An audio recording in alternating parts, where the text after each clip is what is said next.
2013年嘅冬天特別凍，連場嘅風暴，冰雪落個不停，平均零下20至到35度嘅日子，一直延續到2014年嘅2月。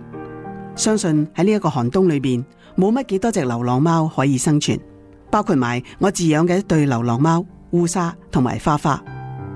體弱嘅花花亦都鬥唔過呢個冬天。記得喺2006年一個夏天嘅晚上，我見到一隻黑白貓喺垃圾桶裏邊揾食物，就開始餵佢。通常流浪貓只可以存活2-3年，我諗住俾佢食幾個月，佢就有足夠嘅體力捱過冬天。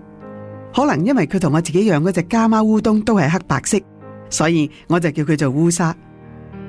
流浪貓通常都好機警，又唔會信人，所以每一次我放低啲食物要入翻屋，佢先至出嚟食。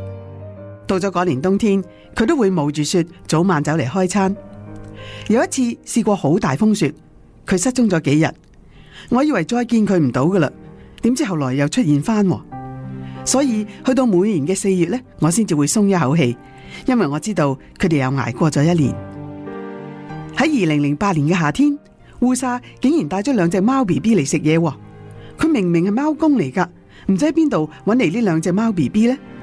當時落住雨，我就開咗大門前嘅玻璃門，等佢哋可以入嚟食嘢。嗰啲貓 BB 啊，真係唔客氣啊，一邊食就一邊玩。反而烏沙喺雨裏邊唔肯入嚟，於是我就將啲食物放喺出邊啦，睇下佢會唔會食。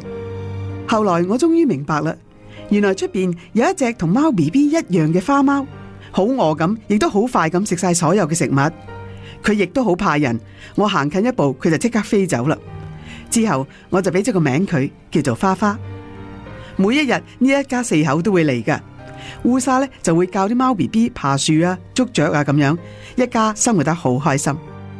我唔係好想啲貓 BB 過住流浪辛苦嘅生活，所以好快咁就捉咗佢哋俾人哋領養。初時烏沙就梗係唔開心啦，喊咗幾日，好彩仲有花花陪住佢。如是者又過咗2年，即係喺2010年，花花又帶咗幾隻貓 BB 嚟，今次仲係3隻添。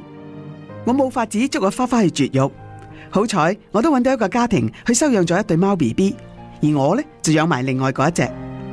以後烏沙同花花呢就一齊浪跡天涯，佢哋永遠都係一對嘅，互相依賴。每年到咗冬天，我就會特別擔心，所以我就喺大門嘅玻璃門附近放咗一個暖爐同埋一間貓屋。今個冬天特別凍，佢哋大部分時間都喺貓屋裏邊，一聽到我預備好食物就出嚟食。2月初嘅一個星期六，我發覺花花瘦咗，但係都好彩好有食慾。我諗住星期1就帶佢去睇醫生。佢變得好友善，好黐我仲可以近距離同佢影咗張相添。點知呢張亦都係佢最後一張相。我俾咗喺香港帶翻嚟嘅貓罐頭 mousse 俾佢食，佢好快食咗1大半，又叫烏沙嚟食。食完之後就好滿足咁樣入翻貓屋裏邊瞓。喺第2日，我一早又預備好啲貓嘅食物，諗住叫佢哋出嚟食啦。但係我發覺冇咗啲貓嘅蹤影，我心裏邊已經有啲不祥嘅感覺，所以走去打開貓屋。我見到花花喺烏沙旁邊毫無反應，而烏沙呢就好惡咁，完全唔俾我埋去清理。冇辦法之下，我唯有等咗一陣。幾分鐘之後，烏沙飛咁樣走咗出去。當時天氣仲係好冷，我好擔心佢因為失去咗個長期伴侶，會冇咗生存嘅意志。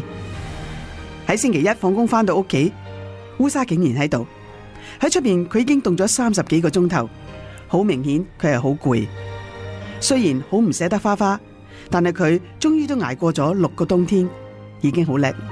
至於烏沙，我唔知道佢究竟有幾多歲，佢喺我度已經過咗8年，相信都係一隻老貓，而我亦都要有心理準備，佢會隨時離開。